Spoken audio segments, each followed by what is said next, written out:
en 3 points la totalité des Ilchot Nida, des lois de ce qu'on appelle aujourd'hui de la pureté familiale. Alors d'abord, il faut savoir que la traduction de Nida, déjà dans son sens littéral, dans sa traduction littérale, Nida, ça ne veut pas dire pureté familiale. La traduction littérale de Nida, ça veut dire éloignement. Quelqu'un, par exemple, qui est en nidouille, en quarantaine, quelqu'un qu'on va éloigner. Alors la Nida, elle n'est pas en quarantaine, mais déjà, la traduction littérale, Nida, c'est éloignement. Les lois de la Nida, dans la Torah, au Sefer Vayikra, sont elles-mêmes divisées en 2 parties. La première partie, effectivement, ce sont des lois de pureté et d'impureté, c'est-à-dire de Touma et Tahara.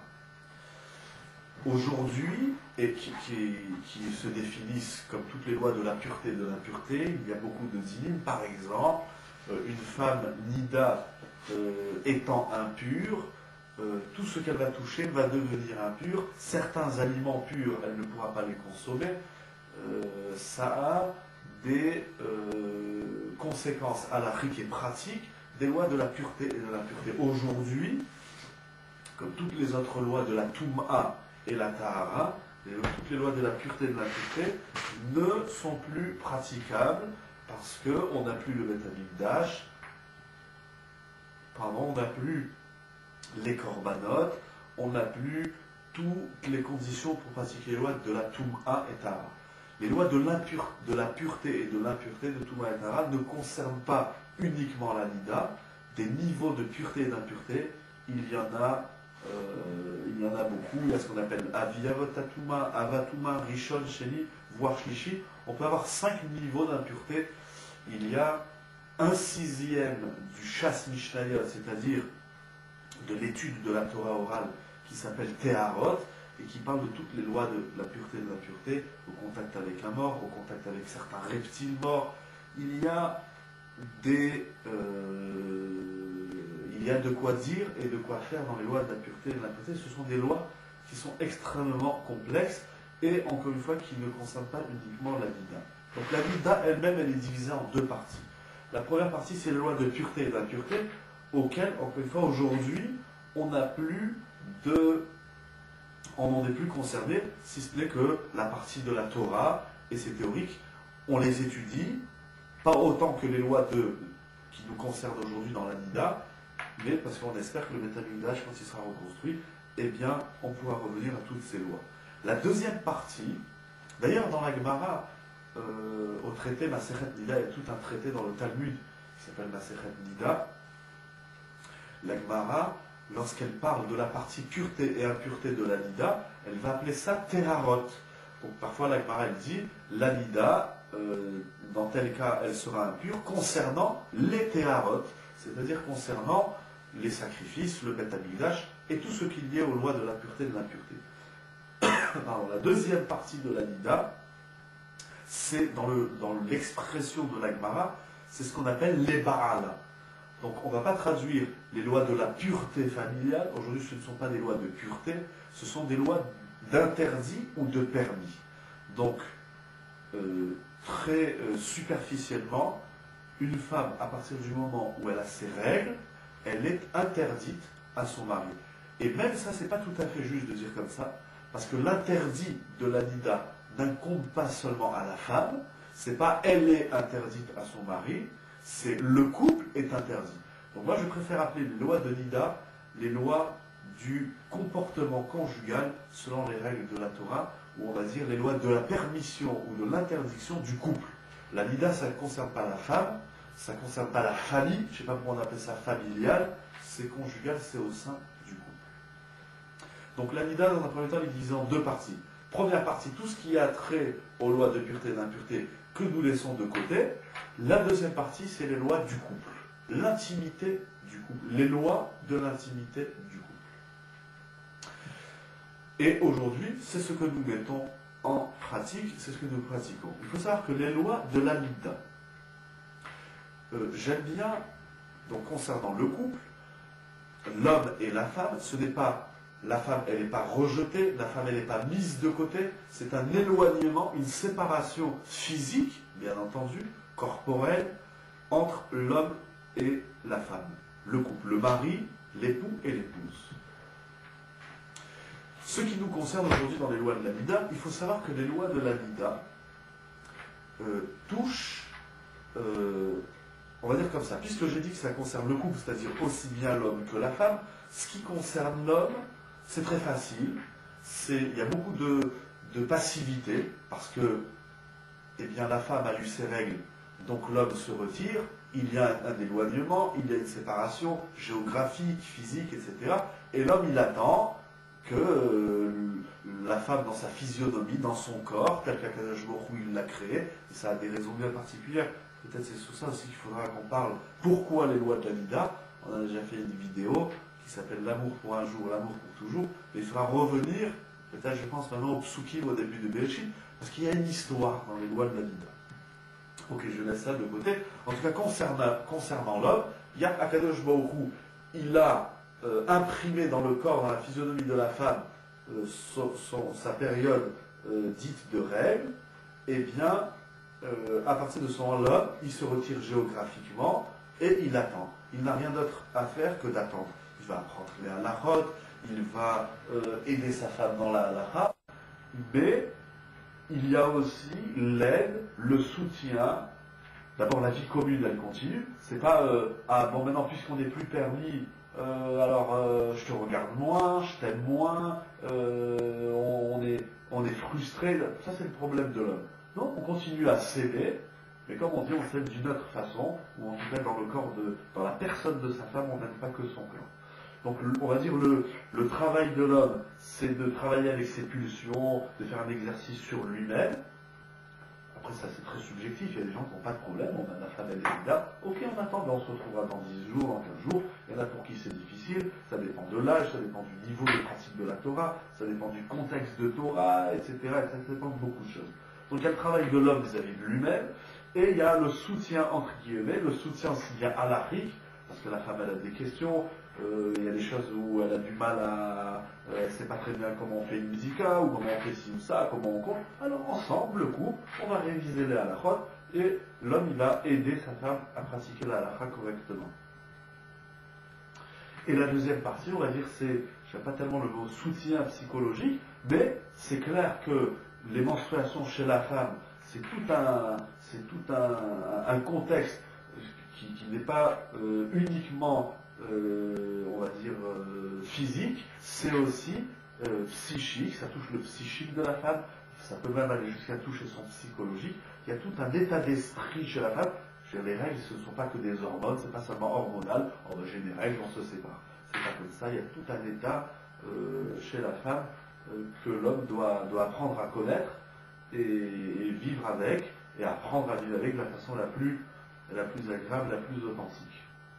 Donc, ça c'est la partie de l'homme. La partie de la femme, elle est concernée directement. Alors, les lois de la Nida concernant la femme, je les divise en 3 périodes. C'est très simple, et vous allez voir dans 10 minutes, le shiur sera terminé. Première période, c'est simple, c'est la période des règles.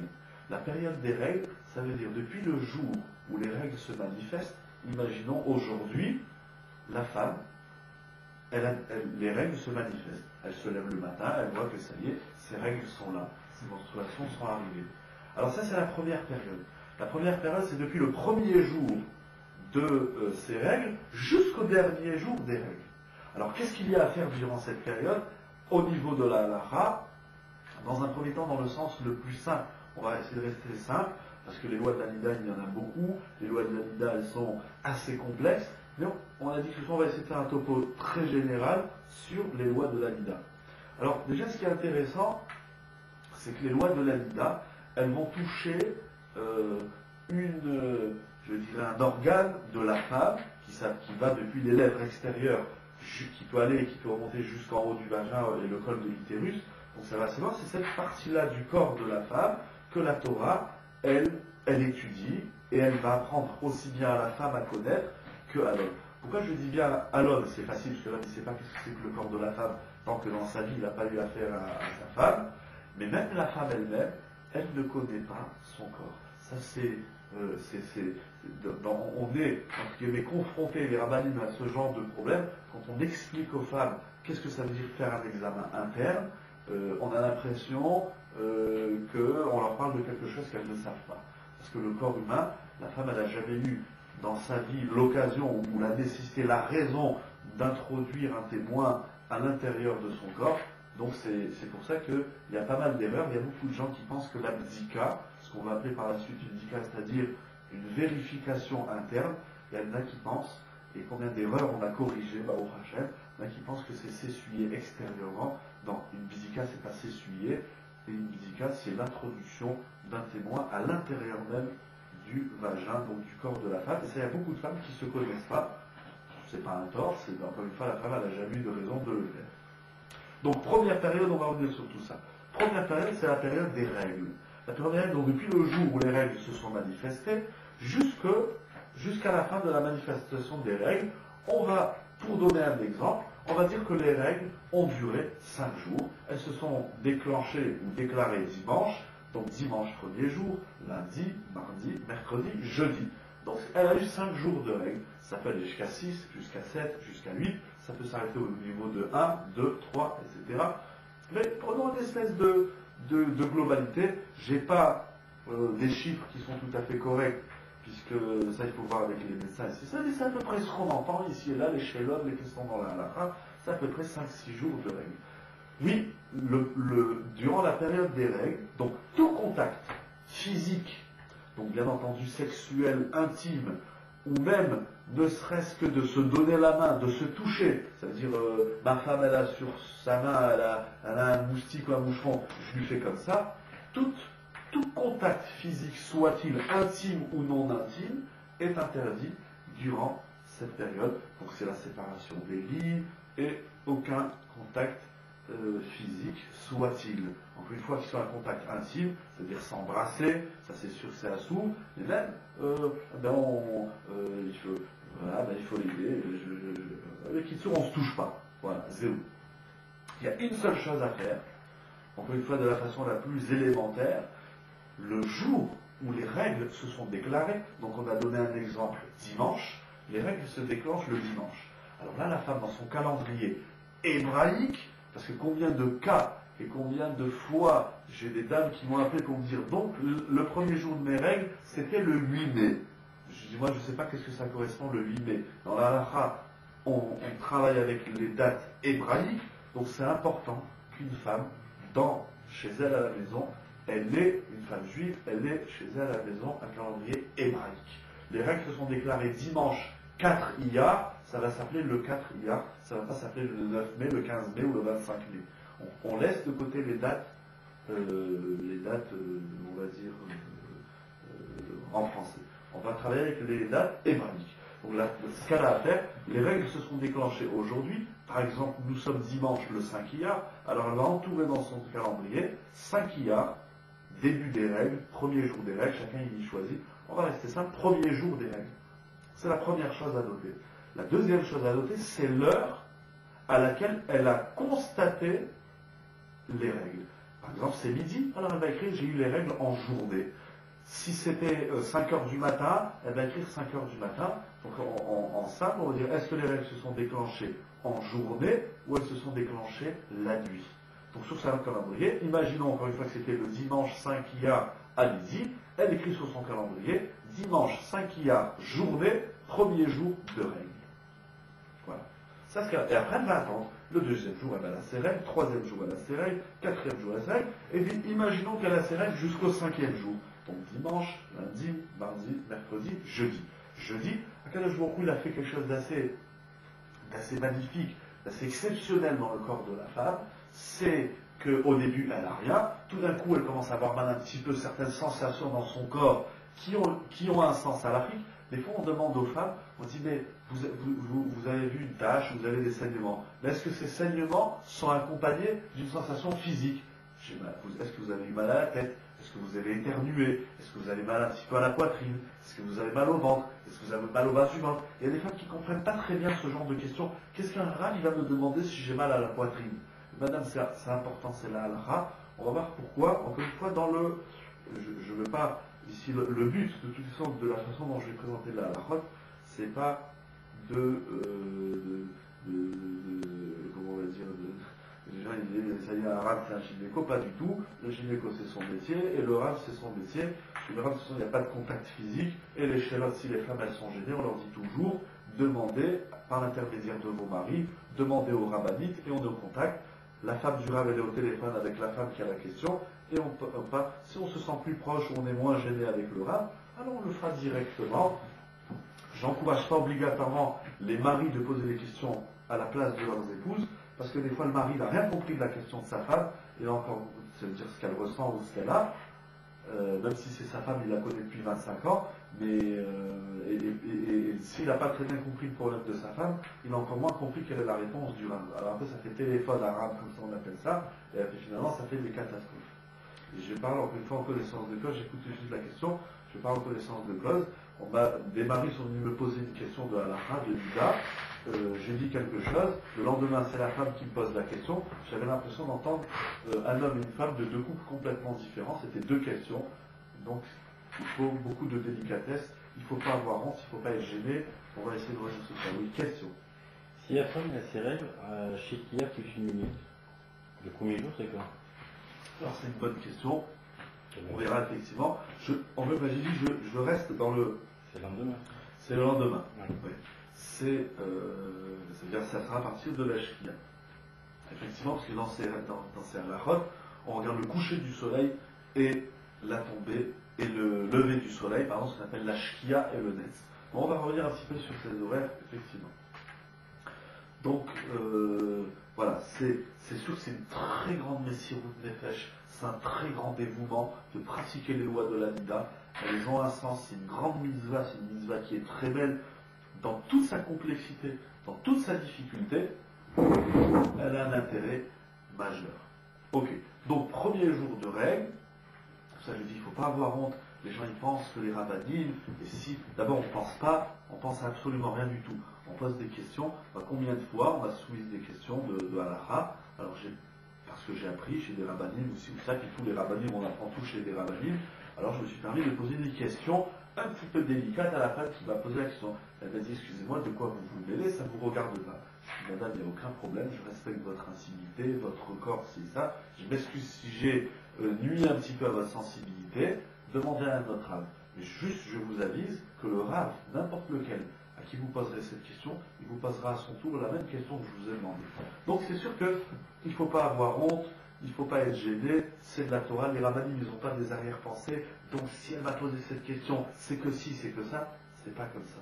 Il y a des questions, on est obligé de demander pour savoir, on verra un petit peu par la suite, une femme qui a des tâches alors qu'elle est complètement permise, ça arrive des fois, la femme elle sort du mikvé, le lendemain, le surlendemain, elle a une tâche sur une serviette de toilette ou sur un drap. Alors le rab il va poser des questions, il m'a dit, madame, est-ce que vous avez des infections vaginales, est-ce que vous avez est-ce que vous avez subi une opération, je lui dis, mais c'est quoi ce rab qui me pose toutes ces questions? Je lui demande si c'est tahor ou tamé. Elle a besoin de savoir d'où il vient le sang, donc on a besoin de savoir un petit peu l'historique de... et au contraire, la Torah avec toute sa halachot, elle va permettre à la femme de mieux se connaître, de mieux connaître ses organes, de mieux connaître son corps. Donc première période, j'ai dit qu'il y aura 3 périodes. Sur les 10 minutes, il n'en reste plus qu'une, alors on va dépasser encore un petit peu 10 minutes. Mais première période, c'est la période de règles. Donc depuis le jour où les règles se déclarent, la première chose qu'elle a à faire, elle entoure, ou elle écrit comme elle veut sur son calendrier, le jour, c'est-à-dire la date hébraïque, et l'heure à laquelle les règles se sont manifestées. Pourquoi cela? On le verra plus tard. Ensuite, elle va attendre les quelques jours de règles qui s'écoulent et elle attend gentiment. Là, il n'y a rien à faire. Avec le couple, tout est interdit. Encore une fois, au niveau, ce que j'appelle géographique, physique, et qui plus est, corporel ou charnel de très proche. Tout ça, c'est un sou. On sépare les lits. Et c'est interdit. Les Chachamim vont rajouter, et ça a des raisons bien particulières. Les Chachamim ne sont pas là pour nous casser les pieds. Mais on n'a pas le droit de se passer des objets. Ce sont toutes les lois de l'éloignement que les Chachamim ont rajoutées sur la Torah. C'est-à-dire, on ne va pas se passer, passe-moi le stylo. Donc on ne se touche pas. Ma main droite c'est l'homme, ma main gauche c'est la femme. Passe-moi le stylo. Non, c'est assou. On pose le stylo sur la table, et on prend le stylo. On ne peut pas manger dans la même assiette, etc. etc. Il y a des fois un saladier avec des olives, des bambas, chacun une fille qui le met dans sa bouche. Non, le couple, quand il est dans sa période de nida, aucune proximité, aucune intimité, même dans le parler. Le Shulchan Aruch dit il faut faire attention. On ne va pas parler de choses qui peuvent conduire à une certaine intimité. Ce sont les lois d'Achakot. Encore une fois, je veux rester là en général, donc je passe tout de suite à la deuxième période. Donc elle va avoir ces règles, on l'a dit, jusqu'à jeudi. Dimanche, lundi, mardi, mercredi, jeudi. Jeudi, elle constate que les règles, eh bien, elles diminuent. Au début, c'est assez fort, ou ça, chez certaines femmes, au début, c'est faible, après, c'est fort. En tout cas, à la fin des règles, ça descend, il ne reste plus que quelques petites taches. Et elle voit jeudi, dans la journée, elle voit que les règles, ça y est, elles commencent à s'estomper. Alors, qu'est-ce qu'elle va faire? Elle va entrer dans la deuxième période.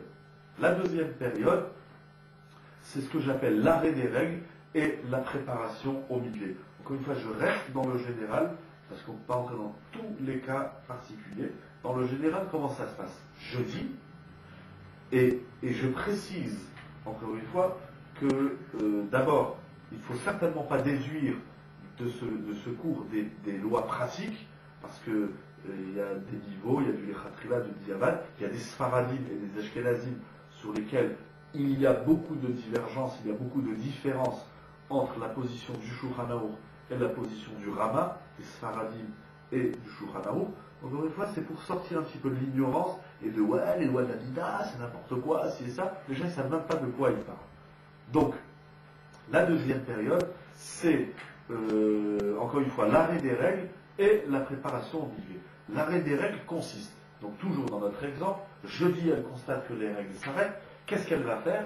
Elle va faire une première vérification interne qui s'appelle un Hefsek Tahara. Hefsek Tahara, c'est-à-dire que avec la vérification, donc c'est un morceau de tissu qui est préparé, qui est fait pour ça, qui fait pas mal, et si jamais il fait mal, allô le rab, parce qu'une règle d'or dans les lois de la Mida, c'est que même quand on connaît la halakha, allô. Les premières années, je dis bien les premières années, pas seulement les premières semaines ou les premiers mois, les premières années, est-ce que j'ai bien calculé? Est-ce que j'ai bien fait? J'ai eu hier soir Dan qui m'a appelé pour une question dans Nida. Pour calculer les dates, on verra par la suite. À un moment donné dans la discussion, je lui ai posé une question. Parce que j'ai senti dans la façon dont elle m'a posé la question qu'il y a quelque chose qu'elle a loupé. C'est une femme qui est mariée depuis plusieurs années. Alors je lui ai posé une question. Je lui ai dit, mais comment vous faites ça? Elle m'a dit, je le fais comme ci et comme ça. Je lui ai dit, il y a une erreur. C'est pas comme ça qu'on fait. Donc, même quand on connaît au début, allô, est-ce que j'ai bien compris? Est-ce que c'est clair? Donc, jeudi après-midi dans notre exemple, avant le coucher du soleil, elle va faire ce qu'on appelle la Hefsek Tahara. Hefsek Tahara, c'est-à-dire une interruption de l'impureté, une fois dans la traduction littérale, pour passer dans sa période de pureté. Donc jeudi après-midi, Hefsek Tahara, l'introduction d'un témoin, d'une certaine façon, il faut savoir le faire. Je ne peux pas trop dire aussi à travers une vidéo internet, je ne sais pas dans les oreilles de qui et où ça va. Donc c'est pour ça que j'ai la règle d'or, 06 16 07 23 74, où chaque rab, il a ses élèves et chaque élève, il appelle son rab. Voilà. Donc ça c'est le Hefsek Tahara. Première vérification. S'il s'avère, et on va aller dans le sens que tout se passe bien, s'il s'avère que le témoin tissu est propre, propre, ça veut pas dire qu'il n'y a pas de sécrétion. Quand on dit propre dans les lois de la Mida, c'est propre de toute tache de sang. Si sur le témoin il y a une tache de sang ça peut être rouge, ça peut être bordeaux, ça peut être marron, ça peut être noir, ça peut être rosé. Donc le moindre doute, on le garde bien précieusement, comme si c'était un lingot d'or, et on l'amène chez un rave. Et un rave compétent, il va dire, ton tissu témoin il est bon, ton tissu témoin il n'est pas bon. Le Hefsek Tahara, ça c'est aussi une erreur que nombre de gens font. Certains pensent qu'un Hefsek Tahara, c'est on se nettoie, on s'essuie à l'intérieur et après c'est bon. C'est absolument pas ça. Hefsek Tahara, c'est l'introduction du témoin et on le regarde et on voit s'il est blanc ou etc. En tout cas, s'il n'y a pas de tache rouge, aussi minime soit-elle, alors à partir de demain, on va continuer les Shivat Ekiyim. Si on a s'il y a une couleur autre que blanchâtre, jaunâtre, etc., c'est un peu rosé, ci et ça, à l'eau, on demande au rave qu'est-ce qu'il faut faire. Le Hefsek Tahara, c'est pas se nettoyer ou s'essuyer, c'est absolument pas ça. C'est de vérifier s'il n'y a pas une trace de sang, une petite tache de sang sur le tissu témoin. On va aller dans le sens que tout se passe bien. Elle a fait sa vérification interne. Elle est très bien. À partir de demain, vendredi, il y a ce qu'on appelle le mordarout. Je ne veux pas rentrer dans la souillère du mordarout pour plusieurs raisons. Et donc elle fait son F-sec Tahara. Le mordarout, je le mets en parenthèse, même s'il est très important à faire.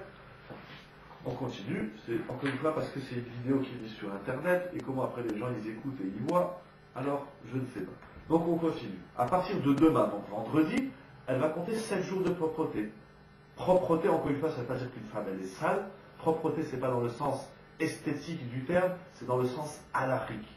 Propre, c'est-à-dire pendant 7 jours, c'est-à-dire vendredi, samedi, dimanche, lundi, mardi, mercredi et jeudi, ça ce sont les 7 jours. Ces 7 jours-là doivent être propres de toute tache ou de toute trace de sang. C'est pas propre de sécrétion ou propre de saleté. Non, on ne fait pas de l'esthétique.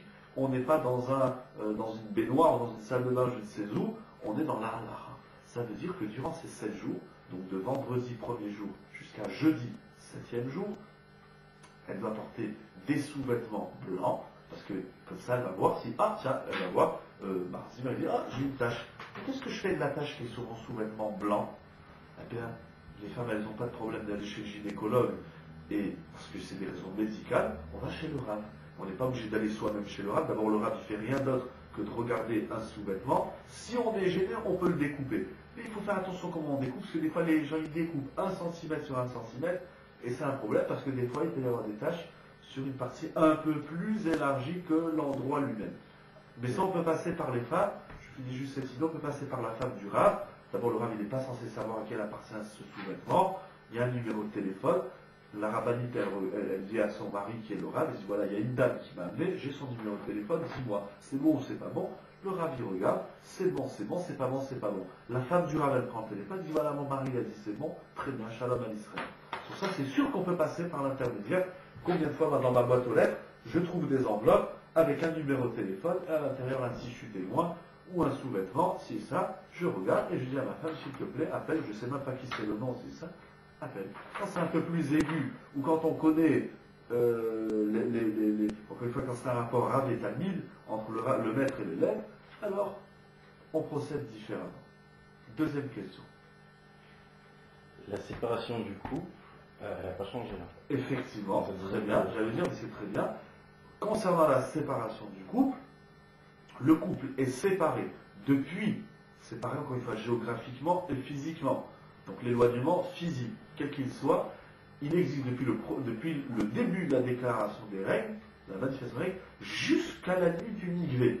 Entre-temps, même si on va avoir 2 périodes, la première c'est la période de règles, la deuxième c'est l'arrêt des règles, la préparation du Nigvé, durant toute cette période-là, qui peut aller qui va entre les 5 jours de règles plus les 7 jours de préparation, ce qui vont faire 12, et des fois ça peut aller au-delà, donc on va dire 15. Donc pendant ces 15 jours-là, le couple est interdit.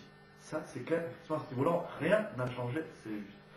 Donc, à partir de vendredi, elle doit porter des sous-vêtements blancs. Encore une fois, je dis ce qui doit être fait a priori, les cas où il y a des problèmes, des questions médicales, les cas où il y a des complications aujourd'hui, c'est aucun problème de se procurer un téléphone et d'appeler un Rav et dire voilà, je suis dans l'avion, j'ai pas de tissu témoin, comment je fais? Je suis dans l'avion, je ne peux pas me doucher, comment je fais? Je suis chez ma belle-mère et voilà, le Rav, allô, et le Rav il rentre un petit peu dans les détails et il va aider la femme et le couple à se retrouver.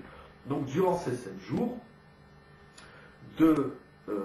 encore une fois, il y a, je dis bien, je m'excuse si je répète, si je me fais lourd, il ne faut rien déduire de pratique. C'est encore une fois une idée globale sur la halakha des lois de Nida. Et si j'ai gagné de susciter chez ceux qui regardent cette vidéo, de se poser des questions et de savoir comment bien pratiquer les choses, au prochain, je serai arrivé à terme de notre objectif.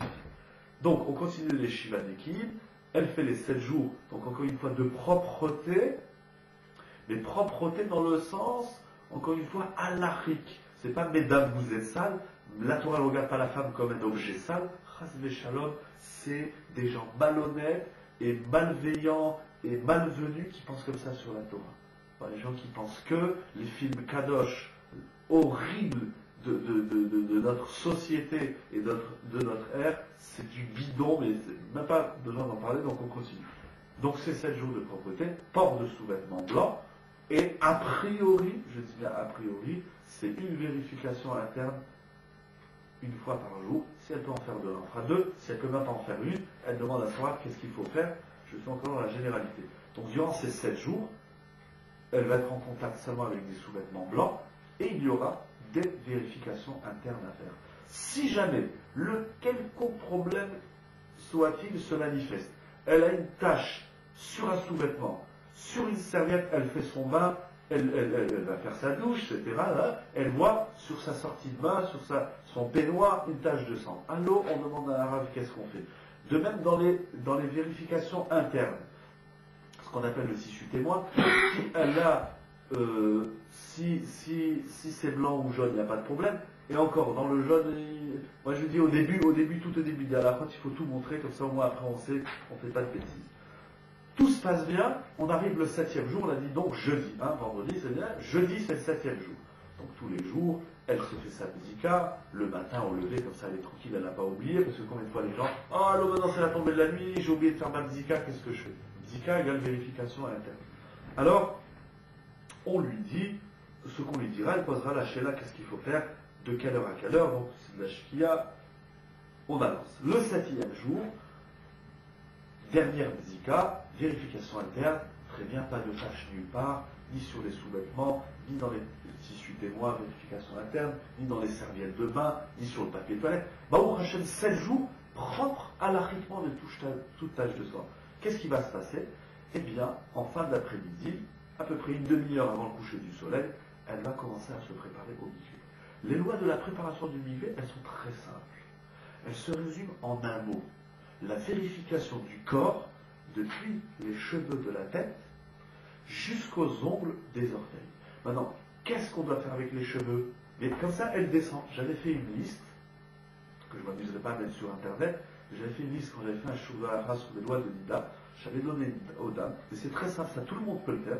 On prend un bout de papier et on écrit toutes les parties du corps, depuis les cheveux jusqu'aux ongles du petit doigt de pied.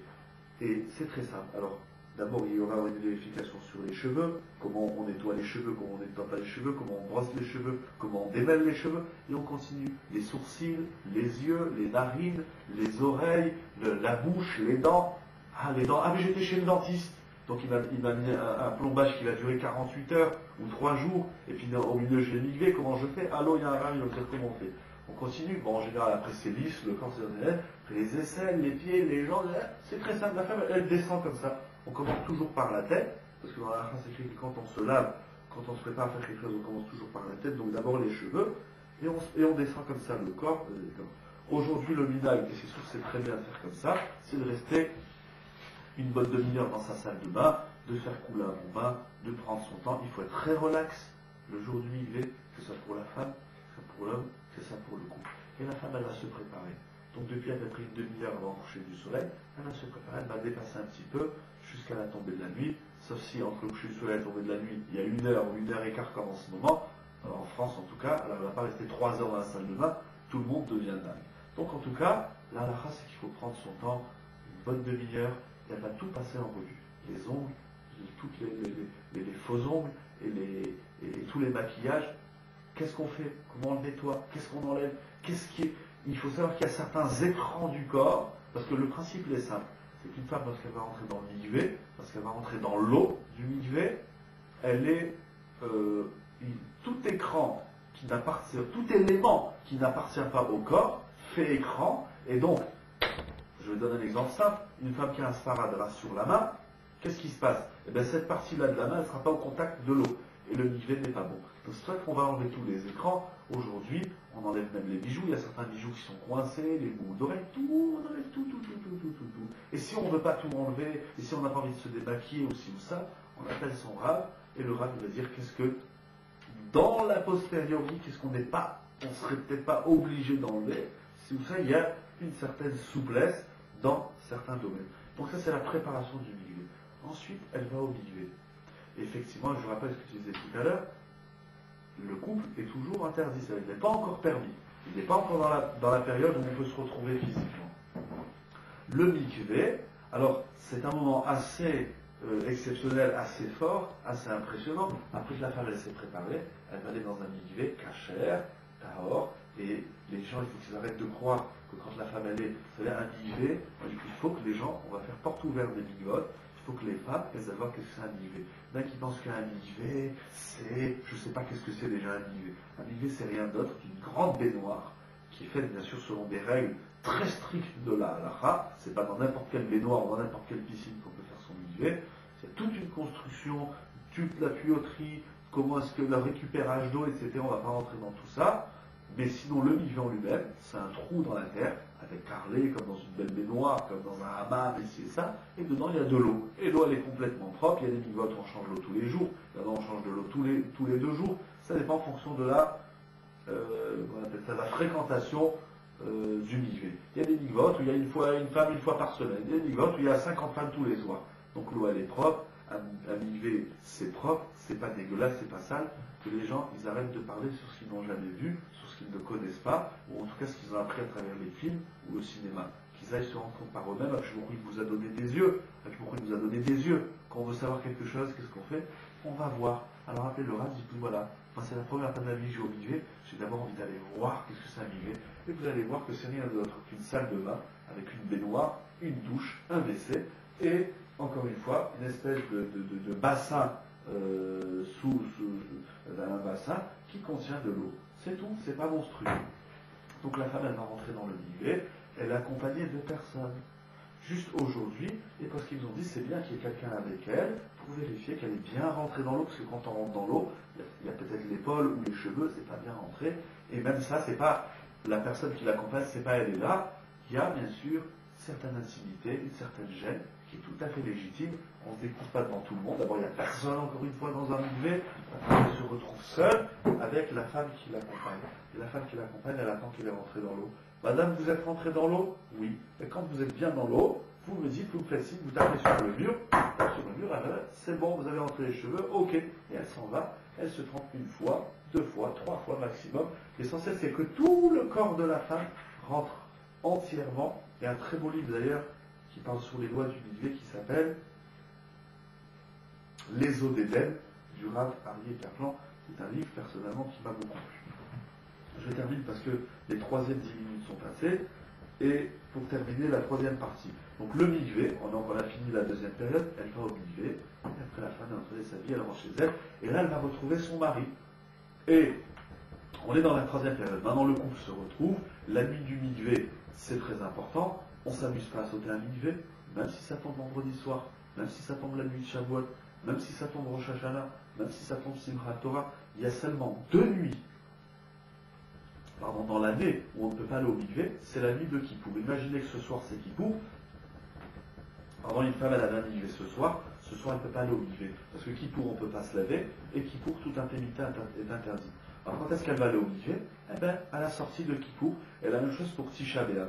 Il y a seulement 2 nuits dans l'année où le mikvé est impossible, c'est la nuit de Kippour, donc l'entrée de Kippour, et l'entrée de Tisha B'Av.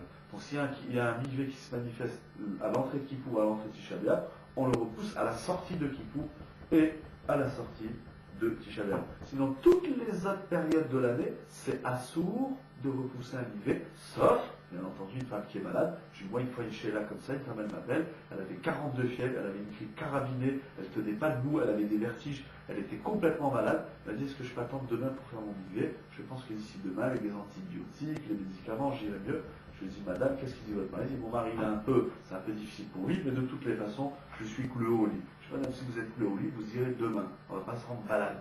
Mais si tout va bien, même si on habite à 25 minutes à pied du mikvé, eh bien, on va en voiture, et si c'est Shabbat, on se fait accompagner de son mari ou d'une amie, et c'est ça. Et si c'est dangereux, parce qu'il y a des voyous, qu'il faut traverser certaines rues, alors on demande à son Rav avant Shabbat comment on fait. Samedi soir, on repousse pas un mikvé. Ah, ça tombe maintenant, c'est Shabbat, c'est 11h, il y a des endroits dans le nord de la France, la fin de Shabbat c'est 11h, et bien tu vas au mikvé à 2h du matin. C'est quoi le problème? À 8h, là, voilà, 10h, je suis. Non, la nuit du mikvé, il n'y a pas d'heure.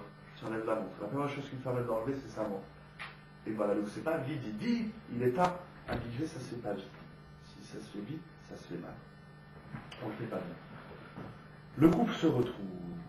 Ok. Alors qu'est-ce qui se passe? Le couple il est permis. Eh bien, maintenant ils vont faire ce qu'ils veulent.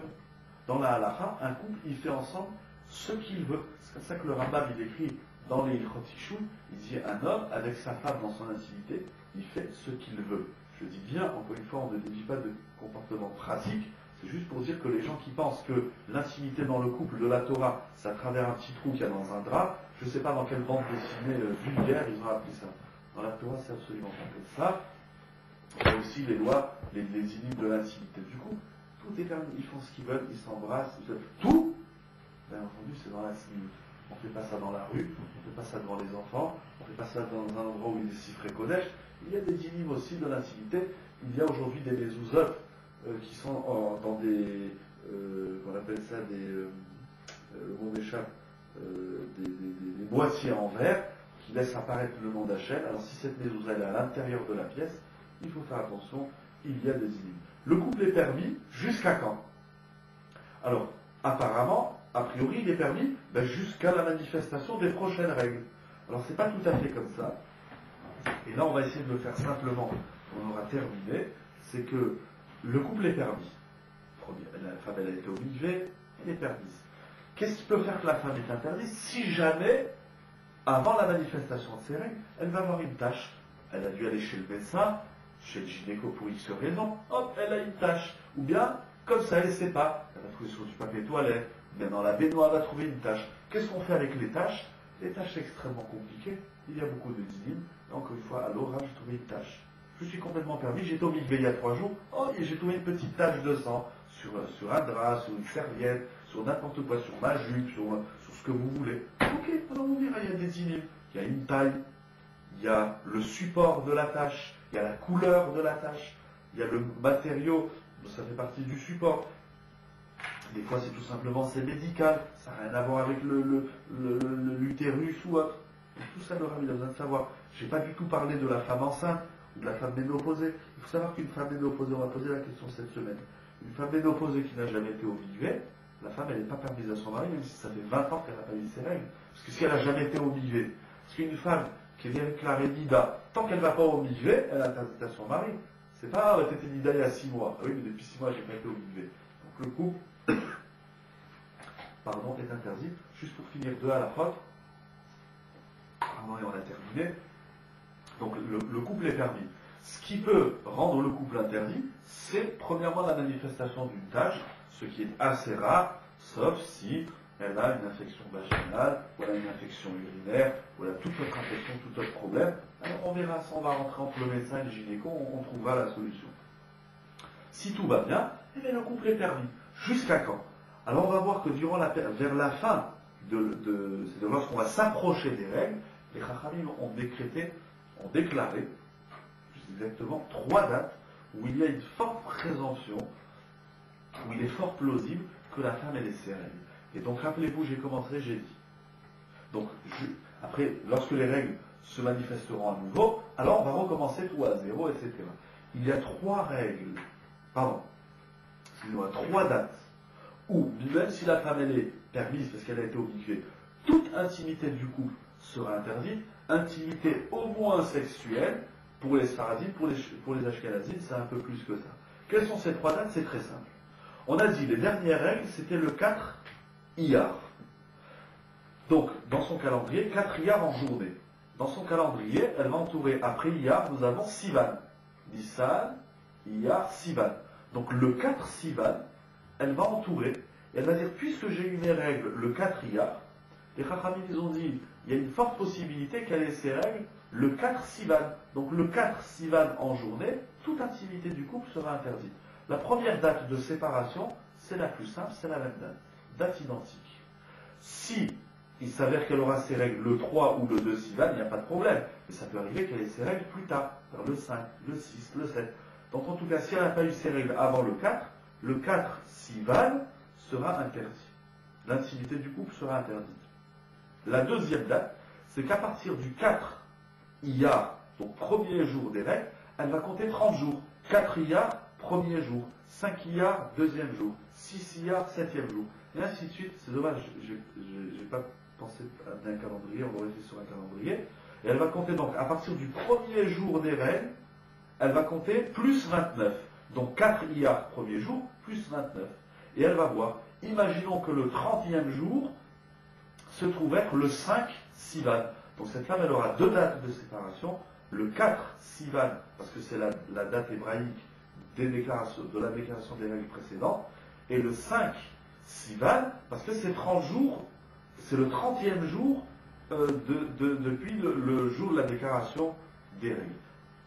J'espère que j'ai été clair. Si je n'ai pas été clair, je l'espère aussi. Comme ça, on saura qu'il faut poser des questions et s'amuser. Moi, j'ai un calendrier où j'ai pas mal de couples avec qui, tous les mois, au début, après, au prochain, les gens ils se débrouillent.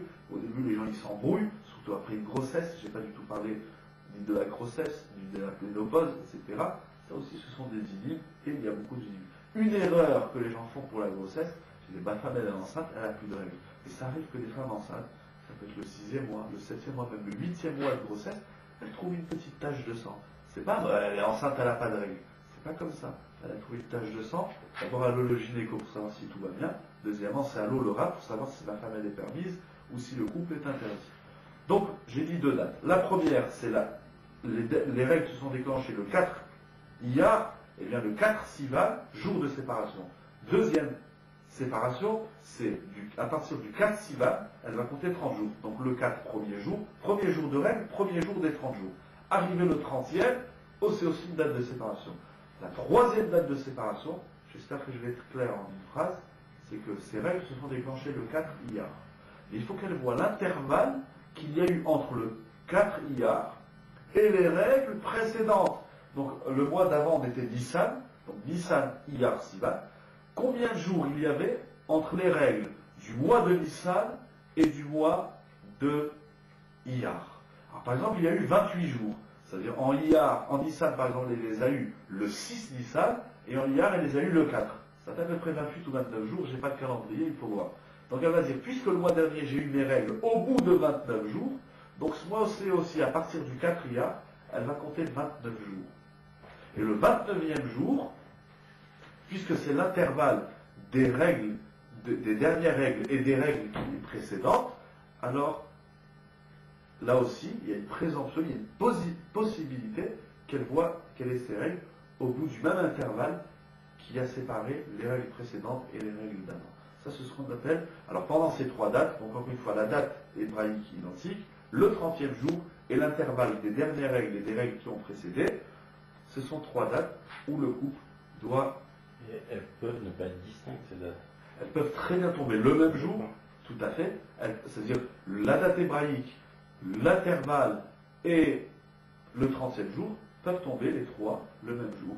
Elles peuvent se réunir en 2 jours, elles peuvent s'éloigner en 3 jours.